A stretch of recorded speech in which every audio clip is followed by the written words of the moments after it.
नमस्कार, मैं अकील खान और आप देख रहे हैं जय भारत जय बिहार। आज से कुछ दिन पहले नवादा में अग्निकांड हुआ था। अग्निकांड को लेकर बड़ी बड़ी खबरें आ रही थी। अग्निकांड को लेकर यह कहा गया था कि 100 से ज्यादा लोग वहां पर आए थे और उन्होंने आग लगा दिया था, लेकिन यहाँ पर सब कुछ उल्टा होता दिख रहा है। वहीं उनके जो परिवार वाले हैं वो बता रहे हैं कि ये सारी गिरफ्तारी फर्जी है और इसमें जो लोगों को गिरफ्तार किया गया है, जिन लोगों को, वो या तो नौकरी पे हैं या तो सब सरकारी ही कर्मचारी हैं, तो उनको गिरफ्तार कैसे किया जा सकता है। अगर उनका कहना है कि अगर 100 की संख्या में लोग आए थे और इतनी सारी फायरिंग हुई थी तो सिर्फ 1 या 2 खोखे ही मिल रहे हैं या 1 या 2 पिस्टल मिल रहा है, जो कि उनके भी हो सकते हैं या हमें फंसाने के लिए वो डाले जा सकते हैं। तो यहाँ पर बात ये होती है कि अगर इनके मुताबिक चले तो प्रशासन इन पे फर्जी इल्जाम लगा रही है या फर्जी लोगों को गिरफ्तार किया गया है। अगर प्रशासन की माने तो ये लोग आरोपी हैं और उसी आधार पर इनको गिरफ्तार किया गया है। तो फिलहाल तो जिला एसपी से लेकर सभी अधिकारी इसकी जांच कर रहे हैं। इसका क्या रिजल्ट निकलता है या क्या यहाँ पर इसका परिणाम आता है, ये तो सामने आएगा ही।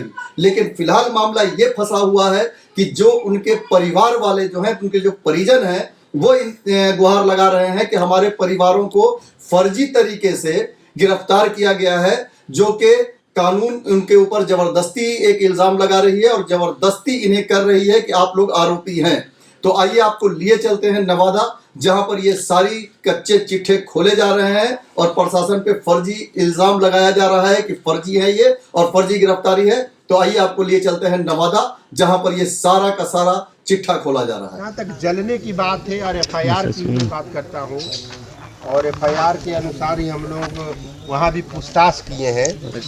तो देख रहे, इसमें लिखा हुआ है कि लोग सैकड़ों की संख्या में आए और हमारे साथ मारपीट किए। अच्छा, मैंने वहाँ गया बहुत प्यार से, वो भी हमारे अनुसूचित जाति के अंग हैं, हमारे भाई हैं, उनसे कोई द्वेष, कोई दुश्मनी, कोई ईर्ष्या नहीं है। मैंने सवाल किया कि आप बताइए, आपने लिखा है कि लाठी डंडे और रड राइफल से मारा, गोली से मारा, तक किन्हीं लोगों को चोट लगा है? अच्छा। एक शख्स ने बोला कि हाँ मैं मारा गया। हमने दिखाओ, अभी तक तो उसका जख्म का निशान होगा। अच्छा। अगर लड़ाई में मारा गया है तो बहुत जोर से मारा गया होगा। अच्छा, प्यार से तो कोई मारा नहीं होगा। बिल्कुल। और वो उन्होंने नहीं दिखाया। एक बच्चा है, अच्छा, जिनका मैंने नाम नोट किया है, उनसे पूछा, फिर मैंने उनसे पूछा कि इसमें क्रम संख्या जो 7 है, मिथुन पासवान पे पन्नू पासवान, चंद्रदीप पासवान उर्फ भोली पासवान पे, ये दोनों सरकारी जॉब में है। अच्छा। और 18 तारीख को ये सरकारी विभाग में, जो एक एसटीएफ में है जमुई में, अच्छा, एक शिवर की सीतामढ़ी में है, उत्पाद विभाग में है। अच्छा, यानी कि अपनी ड्यूटी में है, उनका नाम है। अच्छा, तो ये पुलिस की साजिश है या पूरे ये अनुसूचित जाति को आपस में लड़ा करके जमीन हड़पने के लिए कोई भूमाफिया का साजिश है? दो तीन सवाल है। और ये एफआईआर अब जहाँ तक आपने बोला 2-3 सवाल है। आपने वहाँ गया, उनका घर जला है कि नहीं? अगर जला है तो क्या सही में उनका घर है? दूसरा सवाल। तीसरा सवाल, उन लोगों के ऊपर हमला किया गया या नहीं किया गया, ये तीसरा सवाल। और चौथा सवाल ये है कि अभी जिनके परिवार वालों के बीच में आप खड़े हैं, नंदू पासवान जी मुख्य आरोपी बताए जा रहे हैं, पुलिस के अनुसार उनको गिरफ्तार भी किया गया है, तो क्या नंदू पासवान जी मुख्य आरोपी हैं या नहीं है? देखिए, नंदू पासवान जी अगर जांच में अगर दोषी पाए जाएंगे तो मैं इन लोगों का बिल्कुल साथ नहीं दूंगा। अगर मेरा भाई भी अगर किसी के साथ अत्याचार करेगा तो मैं उसके साथ खड़ा नहीं रहूंगा। ये मेरा वसूल है, सब कोई जानता है कि हम किसी का पक्ष नहीं लेते। अच्छा, यानी कि आप बोल रहे हैं कि नंदू पासवान जी जांच में अगर दोषी पाए जाते हैं तो आप लोगों के साथ, इन लोगों के साथ नहीं रहेंगे? नहीं, बिल्कुल नहीं। लेकिन अभी आप इन लोगों के साथ खड़े हैं? अभी भी इन लोगों के हम साथ नहीं है। अच्छा, ये हम इस सिर्फ इस एफआईआर अवलोकन में हम बोल रहे हैं कि इन लोगों पर जो हम प्रथम दृष्टिया देखे हैं, अच्छा, ये गलत है। अच्छा, हम वहां भी गए हैं, जिस तरह से नेशनल मीडिया में माहौल खड़ा किया गया है कि घर जलाया गया है। खड़ा कौन किया? तो एफआईआर किया, यहाँ के लोग सब किए हैं। ये गलत न्यूज चलाया गया है। घर इन लोगों का बगल में बना हुआ है, वो झोपड़ी है, वो तो पहले घर नहीं है। आपके जो नेता है मायावती जी ट्वीट करते हैं बिल्कुल कि बिहार में दबंगों ने गरीबों का घर को जला दिया। वहीं बिहार के अभी वर्तमान में भारत सरकार में मंत्री हैं जीतन राम मांझी जी ट्वीट करते हैं कि यादवों ने जला दिया। तो पहले तो आप लोगों ने दूसरे एंगल देने का प्रयास किया, लेकिन अब पुलिस का कहना है कि नंदू पासवान यानी दलित और महादलित के बीच की लड़ाई है। आपको कहाँ क्या स्पष्ट दिख रहा है? नहीं, माननीय बहन मायावती जी यहाँ नहीं आई है, अच्छा। न तेजस्वी यादव जी आए हैं, हाँ? न चिराग पासवान जी आए हैं। आज केंद्रीय मंत्री जीतन राम मांझी जी आए हैं, वो भी देख लिए, हम लोग भी देख लिए।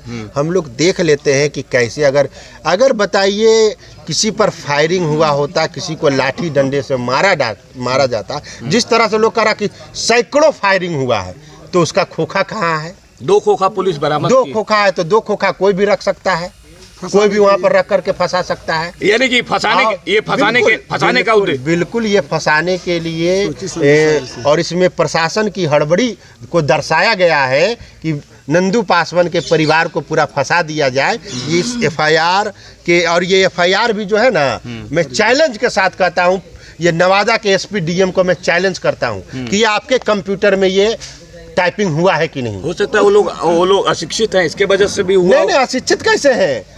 अशिक्षित कहते हैं आप? ये जो व्यास मुनि जी का ईमेल आईडी बना हुआ है, उनका नंबर है, वो पढ़ने वाले व्यक्ति हैं। अच्छा। और ये पूरा प्रशासन और दोनों मिल करके इस चीज को बजाबते प्लान वे में लिखाया गया है। यानी कि आपका कहना है कि नवादा का प्रशासन भी जो है उसके साथ बिल्कुल नवादा प्रशासन अपने को बचाने के लिए, अपने आप को बचाने के लिए हड़बड़ी में उन्होंने दलितों पर सारा आरोप लगा दिया। आर्टिकल 15 फिल्म आप लोग देखे होंगे कि किस तरह से दलितों का बलात्कार कर दिया जाता है, और पोस्टमार्टम रिपोर्ट सब चीज़, दवाई, नकली पर्ची, सब कुछ। पूरा नवादा पुलिस को अगर पटना हाई कोर्ट में हम कानूनी रूप से नंगा नहीं कर दिए तो मेरा अमर आजाद नाम भुला जाएगा, बता दे रहे। पर नवादा पुलिस को चैलेंज कर रहे हैं हम कि वो अगर इस घटना पर देखिए जो पे शब्द का इस्तेमाल किया गया है, यहाँ देखिए लिखा गया है कि नंदू पासवान पे सैखी पासवान। पे का मतलब हम आज तक नहीं समझ पाए कि क्या होता है। आप वहाँ गए, कितने लोगों का घर जला? 80, 35, 20, 10? हमें लग रहा है कि दर्जन भर वो घर नहीं है, झोपड़ी बनाया गया है, टेम्पोररी है वो। उसे घर नहीं कर सकते। इन लोगों से जब हम बातचीत कर रहे थे, इन लोगों से जब जान रहे थे, तो इन लोगों का आरोप है कि घर कहीं और है, वो वहाँ है। बिल्कुल, हमको भी कई मीडिया चैनल में हमने देखा है। धीरे धीरे जब सच्चाई आई है तो उन लोगों का घर जो इंदिरा आवास के माध्यम से बना हुआ या अपने बनाए हैं, तो ये प्रशासन, बिहार सरकार इसकी जांच करे। आप फर्जी क्यों कर रहे हैं? आप खुद से फर्जीवाड़ा क्यों कर रहे हैं? क्या इसमें आपको भी कमीशन जा रहा है?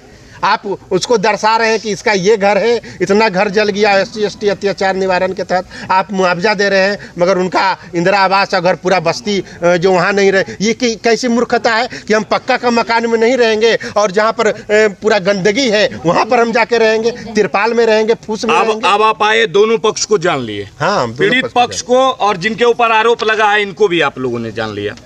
अब बताइए आपका स्टैंड आगे क्या होने वाला है? इन लोगों के साथ खड़ा है, उन लोगों के साथ? हम लोग देखिए पहले भी बोले कि मैं सच्चाई के साथ खड़ा हूँ। कौन सच्चाई लाएगा? सच्चाई हम लाएंगे। हम लोग पूरा तहकीकात। पुलिस पे भरोसा नहीं है? नहीं, बिल्कुल पुलिस पे। हम chief justice Patna high court को मैं यहाँ से जाने के बाद ड्राफ्टिंग कर करके लिखूंगा।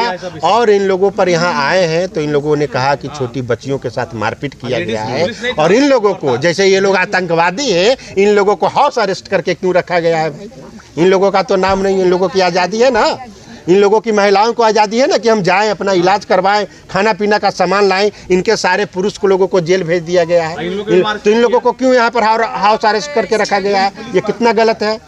तो ये बिल्कुल ही हमें ये देख लिए हैं पूरा ये पूरा मामला एक बड़ा साजिश है, षड्यंत्र है, और नंदू पासवान को और उनके परिवार को मोहरा बनाया गया है, और इसका पर्दाफाश करेंगे हम लोग, क्योंकि वो लोग कोई भी सच्चाई बताने के लिए तैयार नहीं है। हम वहाँ भी बात किए हैं, कोई सच्चाई नहीं। आप बताइए, ये जो 2 ठो तो इसमें पूरा गलत आ गया।